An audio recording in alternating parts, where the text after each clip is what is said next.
ವೋಲ್ವರಿನ್ ಅಂದರೆ the Logan character ವಾಪಸ್ ಬರ್ತಾ ಇದೆ ಅಂದಾಗಲೇ ನಮಗೆಲ್ಲ ಅರ್ಥ ಆಗಿತ್ತು. ಇದು ಬರೀ ಫ್ಯಾನ್ಸ್ಗೋಸ್ಕರ ಮಾಡ್ತಾ ಇರೋವಂಥ ಸಿನಿಮಾ, ಒಂದಷ್ಟು ಫನ್ಗೋಸ್ಕರ ಮಾಡ್ತಾ ಇರೋವಂಥ ಸಿನಿಮಾ ಅಂತ.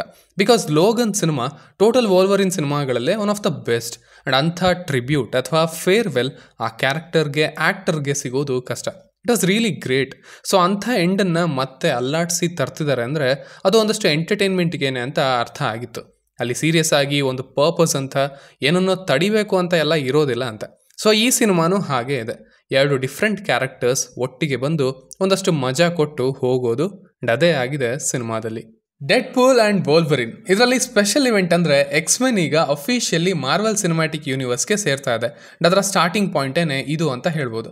ಅಫ್ಕೋರ್ಸ್ ನಿಮಗೆ ಡೆಡ್ಪೂಲ್ ಕ್ಯಾರೆಕ್ಟರ್ ಫೋರ್ತ್ ವಾಲ್ನ ಬ್ರೇಕ್ ಮಾಡಿ ಮಾತಾಡೋದ್ರ ಬಗ್ಗೆ ಗೊತ್ತೇ ಇರುತ್ತೆ. ಇಲ್ಲಿ ಆ ಕ್ಯಾರೆಕ್ಟರ್ ಅದು ಇಲ್ಲಿನ ಪ್ಲಾಟ್ ಬಗ್ಗೆ ಅಲ್ದೇ ನಿಜವಾಗ್ಲೂ ಏನು ನಡೀತಿದೆ ಹೊರಗಡೆ ಅದರ ಬಗ್ಗೆನೂ ಕಮೆಂಟ್ರಿ ಕೊಡ್ತಾನೆ, ರೆಫರೆನ್ಸಸ್ನ ಇಡ್ತಾನೆ, ಜೋಕ್ಸ್ ಮಾಡ್ತಾನೆ. ಆ್ಯಂಡ್ ಆ ಕ್ಯಾರೆಕ್ಟರ್ನಿಂದನೇ ಆಲ್ಮೋಸ್ಟ್ ಮಾರ್ವೆಲ್ ಸಿನಿಮ್ಯಾಟಿಕ್ ಯೂನಿವರ್ಸ್ ಹೇಗೆ ನಡೀತಿದೆ, ಈಗ ಲೋಗನ್ ಯಾಕೆ ಮತ್ತೆ ಬರ್ತಾ ಇದ್ದಾನೆ, ಈ ಮಲ್ಟಿವರ್ಸ್ ಹೇಗಿದೆ, ಇದೆಲ್ಲದರ ಬಗ್ಗೆ ಹೇಳಿಸಲಾಗಿದೆ. ಅವೆಲ್ಲವೂ ಫನ್ನಿ ಆಗಿದ್ವು. ಓಕೆ, ಮುಂದೆ ಈ ಯೂನಿವರ್ಸ್ನ ಹೇಗೆ ನೋಡ್ತಾ ಇದ್ದಾರೆ, ಏನೆಲ್ಲ ಆಗ್ಬೋದು ಇಲ್ಲಿ ಅನ್ನೋದನ್ನ ಸಣ್ಣದಾಗಿ ತೋರಿಸಿ ಅಂಡ್ ಹೇಳಿ ಸಿನಿಮಾನ ಎಂಡ್ ಮಾಡಿದ್ರು. ಇಲ್ಲಿನ ಪ್ಲಾಟ್ ವಿಚಾರಕ್ಕೆ ಬರೋದಾದ್ರೆ ಆಸ್ ಯೂಶುವಲ್ ಡೆಡ್ಪೂಲ್ ಈಗ ಹ್ಯಾಪಿಯಾಗಿ ತನ್ನ ಫ್ರೆಂಡ್ಸ್ ಜೊತೆ ಇದ್ದಾನೆ. ಆದರೆ ಲೋಕಿಯಲ್ಲಿದ್ದ ಟಿವಿಯೇ ಗೊತ್ತಲ್ವಾ. ಸೊ ಅದ್ರ ಪ್ರಕಾರ ಈಗ ಲೋಗನ್ ಸತ್ತಿರೋದ್ರಿಂದ ಈ ಹ್ಯಾಪಿ ಆಗಿರೋ ಟೈಮ್ ಲೈನ್ ಏನಿದೆ ಅದು ಎಂಡ್ ಆಗುತ್ತೆ. ಇನ್ನು ಮುಂದೆ ಎಕ್ಸಿಸ್ಟ್ ಆಗಲ್ಲ. ಅಂದರೆ ಡೆಡ್ಪೂಲ್ನ ಫ್ರೆಂಡ್ಸ್ ಲೈಕ್ ಫ್ಯಾಮಿಲಿ ಅವರು ಕೂಡ ಎಕ್ಸಿಸ್ಟ್ ಆಗಲ್ಲ ಮುಂದೆ. ಸೊ ಈಗ ಅದನ್ನು ಇವನು ತಡೆಯೋದಕ್ಕೆ ಏನು ಮಾಡ್ದ, ಆ ಜರ್ನಿ ಎಲ್ಲೆಲ್ಲಿಗೆ ಹೋಯ್ತು, ಆ್ಯಂಡ್ ಇಲ್ಲಿ ಲೋಗನ್ನ ಪಾತ್ರ ಏನು ಅನ್ನೋದನ್ನೆಲ್ಲ ನೀವು ಸಿನಿಮಾದಲ್ಲೇ ನೋಡಿ ತಿಳ್ಕೊಳ್ಬೇಕು. ಇದರ ಪಾಸಿಟಿವ್ಸ್ ಕಡೆ ಬರೋದಾದ್ರೆ ಮೊದಲೇ ಹೇಳಿದ್ನಲ್ಲ, ಅವರಿಗೆ ಗೊತ್ತಿದೆ ಈ ಸಿನಿಮಾನ ನಾವು ಯಾಕೆ ಮಾಡ್ತಾ ಇದ್ದೀವಿ ಅಂತ. It's just for fun. So cinema ಅದನ್ನು ಮೇಂಟೈನ್ ಮಾಡುತ್ತೆ. ಇನ್ಫ್ಯಾಕ್ಟ್ ಎಷ್ಟರ ಮಟ್ಟಿಗೆ ಅಂದರೆ ಆಫ್ಟರ್ ಅ ಪಾಯಿಂಟ್ ನಿಮಗೇನೆ ಅನ್ಸೋಕೆ ಶುರು ಆಗುತ್ತೆ, ಅರೆ ಇಟ್ಸ್ ಓಕೆ, ನೀವು ಪ್ರತಿ ಲೈನಲ್ಲೂ ಪಂಚ್ ಕೊಡೋದು ಅಗತ್ಯ ಇಲ್ಲ, ಪ್ರತಿ ಕ್ಷಣನೂ ನಗಿಸ್ಬೇಕು ಅಥವಾ ಬೋರ್ ಹೊಡಿಸ್ಬಾರ್ದು ಅನ್ನೋ ಥಾಟಲ್ಲಿ ಡೈಲಾಗ್ನ ಬರೆಯೋ ಅವಶ್ಯಕತೆ ಇಲ್ಲ ಅಂತ. ಬಿಕಾಸ್ ಅದೇ ಆಗಿರೋದು. ಇಡೀ ಟೀಮ್ ತುಂಬ ಕಾನ್ಷಿಯಸ್ ಆಗಿ ಕೆಲಸ ಮಾಡಿರೋ ಥರ ಇದೆ. ಓಕೆ, ಇಲ್ಲಿ ಡೈಲಾಗ್ಸ್ ಇರಲೇಬೇಕು, ನಗಿಸ್ಲೇಬೇಕು ಅಂತ. ಇವೇನ್ ಅದು ಅಲ್ಲಲ್ಲಿ ತುಂಬ ಫೋಸ್ಟ್ ಅಂತಲೂ ಅನಿಸುತ್ತೆ. ಲಿಟ್ರಲ್ ಆಗಿ ಒಂದೊಂದು ಸಾರಿ ಸ್ಟ್ಯಾಂಡಪ್ ಕಾಮಿಡಿ ಆಗೋಗ್ತಾ ಇದೆ ಅಂತಲೂ ಅನಿಸಿದ್ದುಂಟು. ಬಿಕಾಸ್ ಸ್ವಲ್ಪನೂ ಗ್ಯಾಪ್ ಕೊಡಲ್ಲ, ಏನನ್ನೂ ಸೀರಿಯಸ್ ಮಾಡಲ್ಲ. It's just conversations, dialogues, references, laughs. So ಆ ಥರ ಅದನ್ನು ಕಾಮಿಡಿ ಮಾಡಿದ್ದಾರೆ. ಇವನು ಬರೀ ಇದೆ ಅಲ್ವಾ, ಹೆವಿ ಮಾತಾಡ್ತಾ ಇರ್ತಾನೆ ಯಾವಾಗಲೂ ಅಂತ.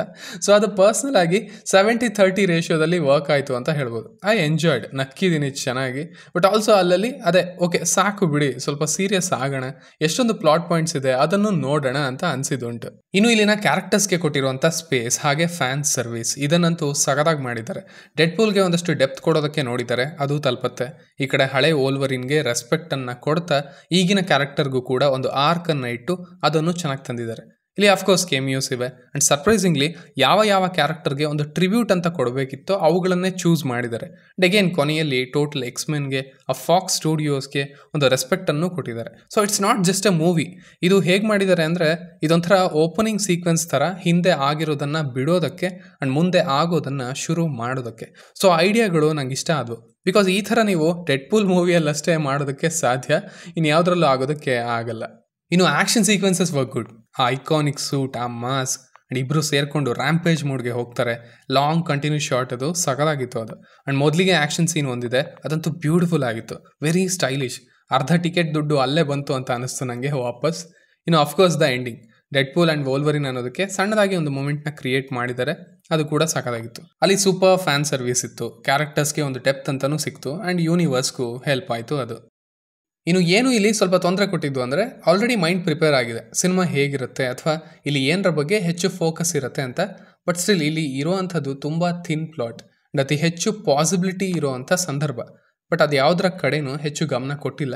In fact at last cinema serious ಆಗುತ್ತೆ ಈಗ ಅಂದಾಗ ಮತ್ತೆ ಕಾರ್ ಒಳಗೆ ಒಂದು ಫೈಟ್ನ ಇಟ್ಟಿದ್ದಾರೆ ಎರಡು ಕ್ಯಾರೆಕ್ಟರ್ಗಳ ಮಧ್ಯೆ. ಅದು ಮುಗಿದ ತಕ್ಷಣ ಕೋ ಎಕ್ಸಿಸ್ಟ್ ಅನ್ನೋ ಪದವನ್ನು ಕೂಡ ಅವರೇ ತೋರಿಸ್ತಾರೆ. Also villain character very effective but very little, ಏನನ್ನೂ ಎಸ್ಟಾಬ್ಲಿಷ್ ಮಾಡಲ್ಲ, ಎಕ್ಸ್ಪ್ಲೋರ್ ಕೂಡ ಮಾಡಿಲ್ಲ. ಸೊ ಅದೇ ಸಿನಿಮಾ ಏನು ಅಂತ ಗೊತ್ತಿದ್ರೂ ಆ ಸಿನಿಮಾದಲ್ಲಿ ಅಟ್ಲೀಸ್ಟ್ ನೀವು ಇಷ್ಟನ್ನು ಎಕ್ಸ್ಪೆಕ್ಟ್ ಮಾಡ್ತೀರಾ. ಒಂದಷ್ಟು ಸೀರಿಯಸ್ ಆ್ಯಕ್ಷನ್ ಕೊಡಿ, ಒಂದಷ್ಟು ಥ್ರೆಟ್ ಕೊಡಿ ನಮ್ಮ ಕ್ಯಾರೆಕ್ಟರ್ಗಳಿಗೆ. ನಮ್ಮನ್ನು ನಗಿಸೋದು ಓಕೆ, ಬಟ್ ಒಂಚೂರು ಸೀಟ್ ಎಡ್ಜ್ಗೆ ತೊಗೊಂಡು ಬನ್ನಿ, ಈ ಥರದ ಸೀಕ್ವೆನ್ಸಸ್ ಅವೆಲ್ಲ ಕೊಡಿ ಅಂತ ಮೈಂಡ್ ಕೇಳ್ತಾ ಇರುತ್ತೆ. ಬಟ್ ಆ ಥರದ ಸೀನ್ಗಳು ಇಲ್ಲಿ ಇರಲಿಲ್ಲ. ಬಿಕಾಸ್ ಇವರು ಆಲ್ರೆಡಿ ಸಿನಿಮಾ ಹೇಗಿರಬೇಕು ಅಂತ ಮೊದಲೇ ಫಿಕ್ಸ್ ಆಗಿ ಇದ್ರಿಂದ ಸ್ವಲ್ಪ ಕಾಮಿಡಿ ಸ್ವಲ್ಪ ಜಾಸ್ತಿನೇ ಆಯಿತು ಅಂತ ಅನಿಸಿದುಂಟು. ಸೊ ಸಿಂಪಲ್ ಆಗಿ ಹೇಳೋದಾದರೆ ಇಟ್ಸ್ ಅ ಗುಡ್ ವಾಚ್ ಅಂತ ಹೇಳ್ತೀನಿ. ಫನಿ ಆ್ಯಂಡ್ ಎಂಟರ್ಟೈನಿಂಗ್, ಸೀರಿಯಸ್ ಆಗಿಲ್ಲ ಎಲ್ಲೂ.